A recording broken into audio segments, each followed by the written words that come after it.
Contrastes con Mitzi Cordero. Vamos a continuar con la información. Tengo el gusto de saludar esta tarde a Ricardo Márquez Blas, consultor en seguridad pública, pues para hablar precisamente sobre el cómo protegernos el día de hoy en este tema de la red 3.0, de la web semántica, pero sobre todo en la que compartimos hasta la comida que comemos. Ricardo, ¿cómo te va? Muy buenas tardes. Hola Eduardo, buenas tardes, un gusto saludarte como siempre. Gracias, igualmente. Ricardo, pues estamos a final de cuentas viviendo una realidad que es el que convivimos, compartimos y vivimos para las redes sociales y estamos hiperconectados con México y con el mundo. ¿Cómo poder protegernos? ¿Cómo no caer en las trampas? ¿Cómo pues llevar una vida a la par, la física de la de bytes? Bueno, es muy importante que todos tengamos conciencia de que si bien estamos conectados, esta conexión depende de una cadena de elementos. Uno es, digamos, el elemento, el hardware, nuestra computadora, nuestro iPad, nuestro teléfono, lo que tengamos. Otra cosa es la red a través de la cual fluye la información. Cada uno de estos elementos tiene que estar protegido porque si en cada uno de estos elementos hay vulnerabilidades.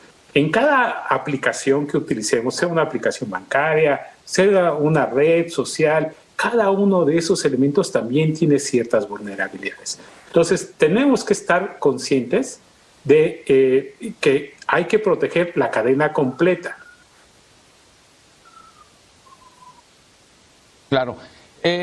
Me gustaría también, Ricardo, que platicáramos sobre la importancia que tiene la educación, ¿no? Los padres de familia, también hoy los niños dicen, no, pues es que no quiero que me estés vigilando, no quiero que a final de cuentas estés atrás de mí pensando que estoy haciendo pues algo indebido cuando quizá no lo es.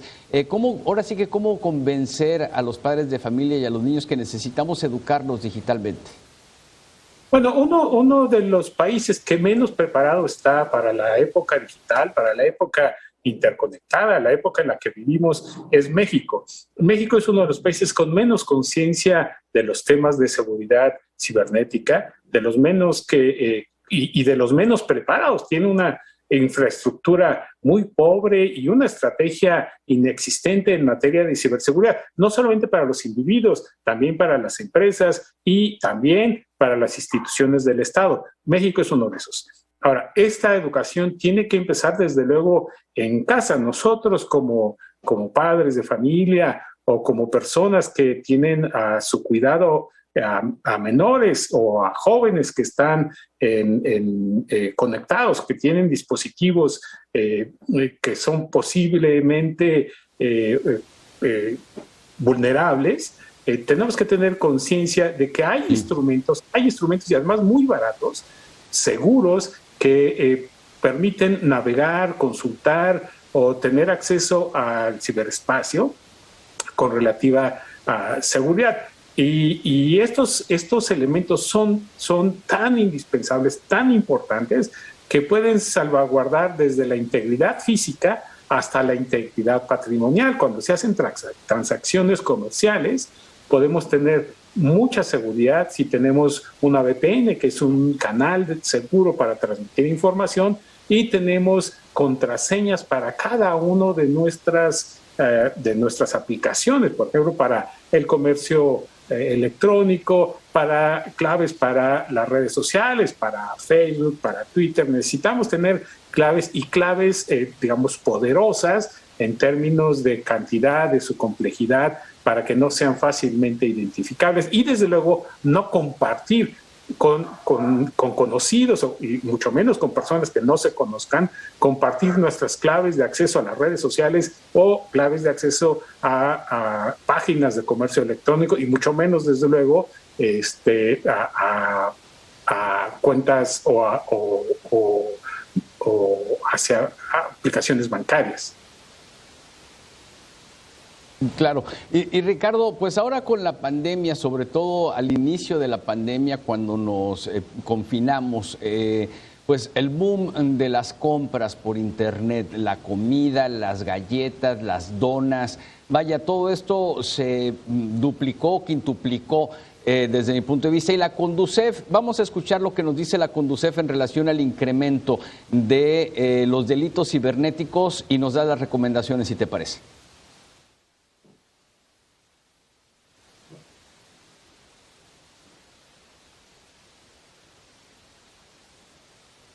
Bien, porque la Conducef está hablando que desde el año 2019 en México se reportaba un promedio de 1,000 reclamos mensuales en su portal contra fraudes financieros. Se duplicó en el 2021 y mucho tiene que ver la pandemia y también mucho tiene que ver, Ricardo, con lo que nos decías, ¿no? Hay que tener contraseñas sólidas, pero es muy fácil, para no olvidarlas, poner la misma en todas. Entonces, pues estamos nosotros como que abriendo la puerta al delincuente, ¿no? Sí, esa es una parte. Una parte muy importante que con mucha frecuencia se presenta en los ciberdelitos es que la víctima es usualmente partícipe, da información para poder, o da información o coopera para que se puedan llevar a cabo estos ciberdelitos. Por ejemplo, solamente por mencionar alguno, hay algún virus, tipo de virus que hackea la computadora, la bloquea o lo asegura, impidiendo al dueño tener acceso a sus datos, a sus aplicaciones, y quien lleva a cabo estos delitos pide un rescate virtual, que en realidad que es bastante concreto, pide dinero a cambio, que se le deposite. Pero esto tuvo que tener, para que esto sea necesario, tuvo que tener la participación de la víctima, dando un clic, abriendo un correo electrónico, abriendo una aplicación o asistiendo o, digamos, accesando a una página no segura.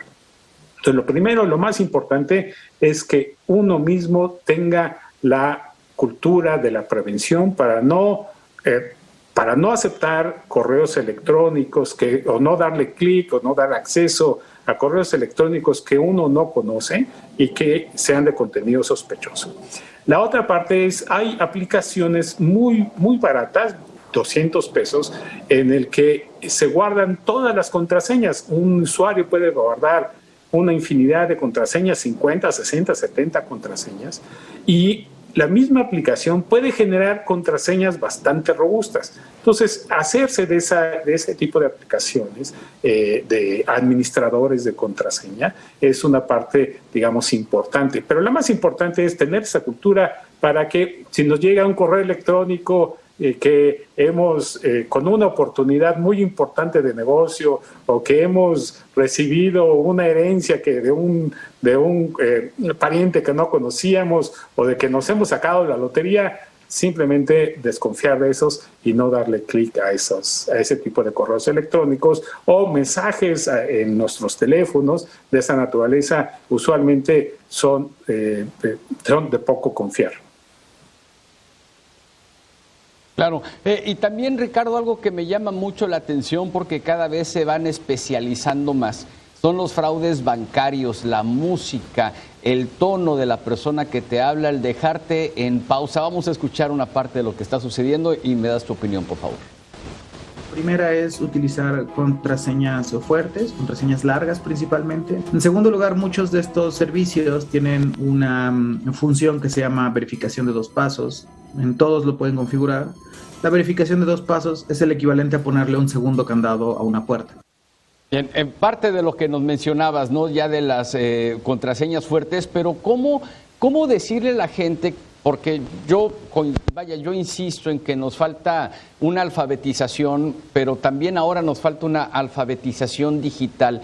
El que la gente que no está muy metida en redes sociales, pero sí tiene un WhatsApp, por ejemplo, tiene un teléfono celular, que le llaman de X banco, resulta la coincidencia de que sí tiene cuenta y pues todo se escucha muy normal, Ricardo, porque ya se han profesionalizado, pues, por decirlo de alguna manera, ¿no? Sí, esa es una parte muy importante. Y los bancos son muy, digamos, muy sensibles y y muy receptivos en este sentido, y en todas sus páginas insisten en este tema. No hay por parte de los bancos, no hay nadie que esté autorizado a pedir información, menos las contraseñas, menos los números de cuenta. Entonces, cualquier persona que solicite, en el momento en que solicite algún dato adicional, bueno, ni siquiera adicional, cualquier dato bancario que tenga que ver con recursos, es absolutamente desconfiable, y más vale que se hable directamente al banco o a la institución financiera con la que uno tenga contacto para ver si es realidad eso que están ofreciendo o lo que están preguntando, que usualmente preguntan pues cosas que no tienen mucho sentido para los usuarios directos. Es muy importante no dejarse, digamos, embaucar por estas personas y tener esta mentalidad de entrada de verificación y de desconfianza para quien pide datos que se supone que tienen las propias instituciones bancarias. Claro, porque de entrada, bueno, lo que yo muchas veces le recomiendo a la gente cuando me pregunta si se le cree o no se le cree, es que pues el banco nunca te va a pedir, por ejemplo, tu número de tarjeta.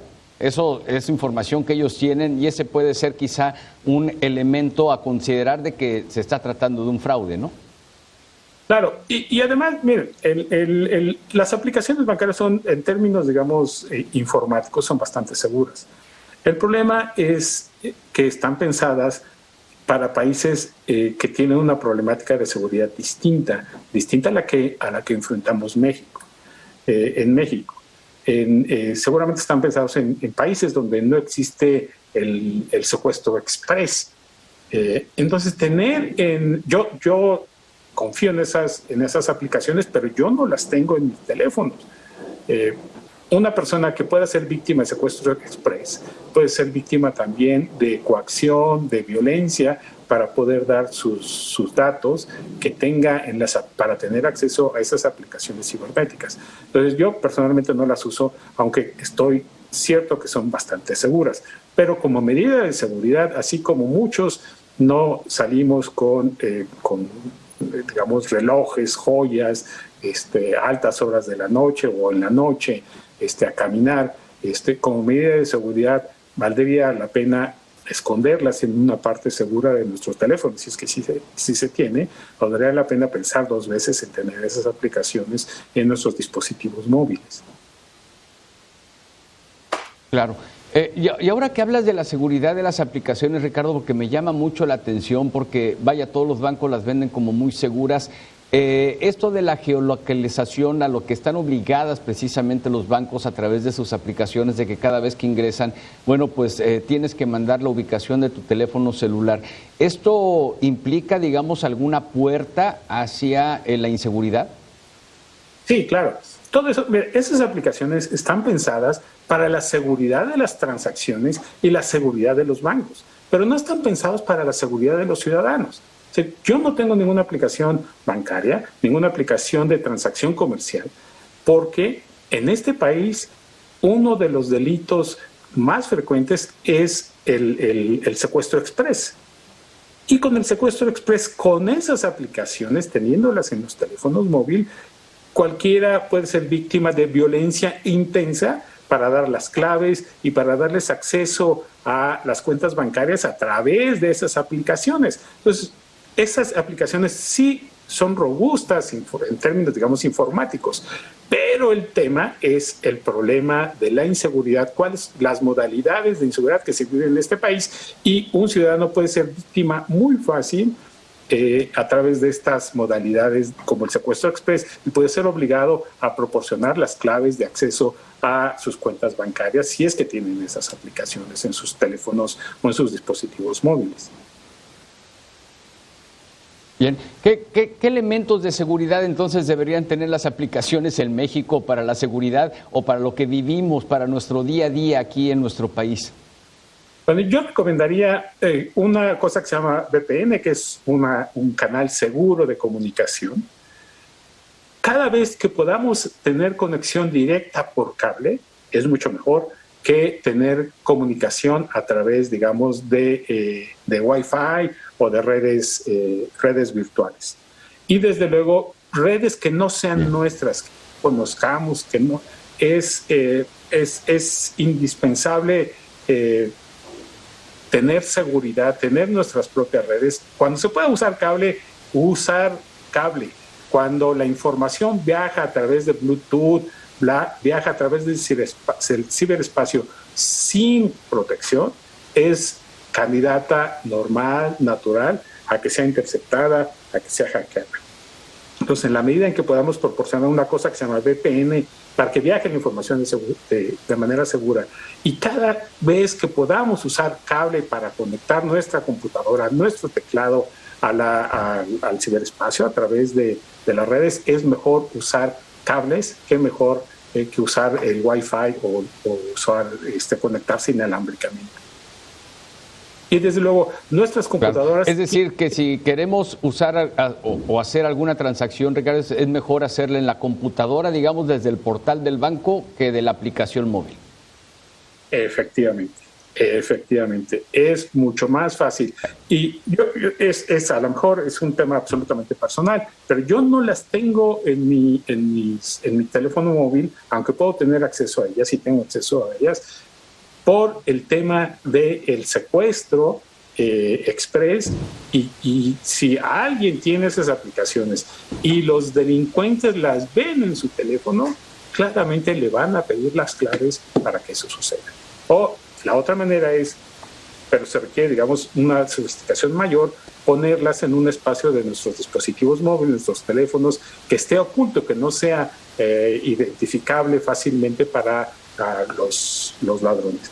Claro, también corren peligro si le roban el teléfono, si le roban la computadora, si le roban el iPad y están ahí. Pero en ese caso ya tenemos, digamos, las claves en un lugar seguro si se tiene este administrador de claves, que son bastante baratos, incluso hay unos de acceso libre y son indispensables, una herramienta muy, pero muy importante para tener un alto grado de seguridad, un grado de seguridad suficiente. Claro, y esto aunado, si me lo permites añadir algo y tú me dirás si estoy en lo correcto o no, Ricardo, es el tema de no guardar automáticamente las contraseñas, ¿no? Ya ves que nos piden, a final de cuentas, que si queremos autoguardar la contraseña para que no se nos esté olvidando, pues simplemente no hacerlo, ¿no? No, eso no es absolutamente, no es recomendable, ni para el correo electrónico simple, mucho menos para portales de comercio electrónico y mucho menos para portales de financieros o bancarios. Para eso específicamente es que se diseñaron estos administradores de claves. Y puede tener uno tantas claves ahí como tenga. Y son de acceso muy rápido, muy seguro. Uno puede decirle que tenga una clave alfanumérica de 10 dígitos, de 12, hasta de 20 dígitos, y la aplicación lo hace automáticamente. Hay unas que son gratis y hay otras que son de costo, pero de costo bastante moderado, 200 pesos, 300 pesos. Y son de mucha utilidad. Bien. Así es. Y en otro tema, y quiero aprovechar que estás en la línea con nosotros aquí en Mega Noticias, es el tema del ciberacoso. El INEGI reporta que el 35.82% son menores de edad, es decir, son chavos de primaria, chicos de secundaria que se han involucrado directamente en delitos online, el 28% hombres de 12 a 19 años, el 36% son mujeres de 20 a 29. Los delitos del robo por internet a través de juegos en línea son muy frecuentes, por lo que es crucial lo que hablábamos hace un momento, ¿no? Los padres presten atención a ese tipo de interacciones. Escuchamos y lo platicamos, si te parece. Cuando un adulto básicamente se hace amigo de un menor y le solicita información de algún usuario de una red social y obtienen información, y ahí es cuando ya les roban la información. Hablamos entonces del ciberacoso, nuevamente los niños, los más vulnerables que llegan a través de los juegos ya están conectados a internet. ¿Cómo evitar ese tipo de delitos? Bueno, muy importante, desde luego, la educación directa con los menores, pero también hay aplicaciones en los que permiten, digamos, bloquear contenido que no sea estrictamente para menores o incluso para jóvenes, y que también son de acceso bastante, digamos, hay algunas que son de aplicaciones libres, pero hay otras que son también con costo, pero de costo bastante moderado. Entonces es muy recomendable para los padres de familia con menores que tengan este tipo de aplicaciones que bloquean el acceso a sitios que no estén identificados en el ciberespacio como sitios para niños. Y desde luego la supervisión y la educación en las escuelas y la supervisión directa es muy importante. Preparar a los menores y a los jóvenes para este tipo de problemas que se enfrentan en el ciberespacio es muy importante para todos. Claro. Y hablando de todo este tema que ha sido muy interesante platicarlo contigo, Ricardo, escuchar tus recomendaciones. Si pudiésemos hablar del ABC en cuanto a la seguridad en la red, en cuanto a la seguridad cibernética, ¿por dónde debemos empezar? ¿Cuál es el primer paso y luego los pasos siguientes para poder tener pues una vida más segura? Porque muy difícilmente vamos a abandonar los hábitos de consumo digital. Bueno, lo primero es tener conciencia de que el ciberespacio, las herramientas modernas, las computadoras, los teléfonos móviles, todo lo que tenga que ver, los instrumentos que tienen que ver para conectarnos al ciberespacio, son herramientas muy útiles, pero son herramientas inseguras. Y tener en cuenta que es como un automóvil, son herramientas muy importantes para la vida cotidiana, pero también son inseguros, pueden ser inseguros. Entonces, por eso tenemos el seguro de accidentes, los seguros de las puertas, las llaves, las guardamos. Entonces, las computadoras, los dispositivos móviles, es lo mismo. Son herramientas muy útiles para la vida cotidiana, pero son posiblemente también víctimas de posibles delitos como el acoso o el robo de identidad. Entonces necesitamos proteger estos dispositivos para protegernos nosotros. Proteger estos dispositivos es protegernos nosotros. ¿Y cómo? Bueno, hay muchas maneras. De ponerles antivirus primero para no ser víctimas. Todos los dispositivos fijos, móviles, portátiles pueden ser víctimas de virus. Entonces tenemos que ponerles antivirus. Luego tener la manera de accesar a estos instrumentos de manera segura. No podemos dejar nuestras computadoras, nuestros teléfonos sin claves de acceso. Y luego a cada paso que podemos tener, que debamos tener, cada página, cada sitio que debamos visitar, tener una clave distinta para cada uno de esos.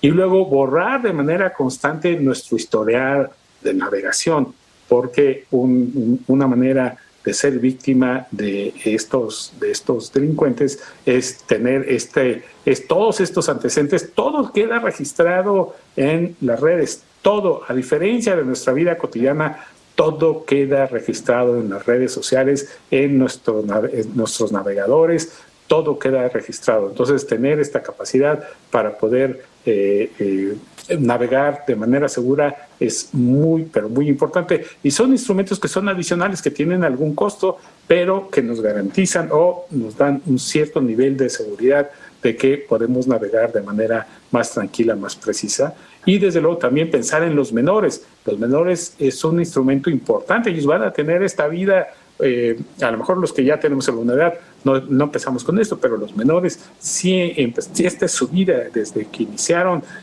su vida, conocen este tipo de aplicaciones, este tipo de vivencia cibernética. Entonces, y así va a seguir. Entonces, educarlos de manera, digamos, constructiva, que tienen que usar estos, es un instrumento de educación, de trabajo, pero también es un instrumento que debe usarse de manera adecuada y de manera segura. Claro, y como siempre, pues no olvidar que pues a final de cuentas podemos ser susceptibles o somos vulnerables a cualquier ataque. Y también ahora que hablas de eliminar el historial, veo que los navegadores, los más comunes, lo que es Google, lo que es Firefox, lo que es el Safari en el iOS, tienen una opción de navegación privada. ¿Sirve de algo la navegación privada, esa que no guarda la información en el caché de la computadora, o es mera mercadotecnia de los navegadores? No, sí sirve de algo, sí sirve de algo. Yo diría que de mucho para no dejar, digamos, muchos antecedentes abiertos. Pero hay aplicaciones en el que básicamente a través de direcciones privadas se puede tener, digamos, se puede no dejar rastro alguno de lo que se hace navegando, de los sitios que se navegan, las páginas que se navegan.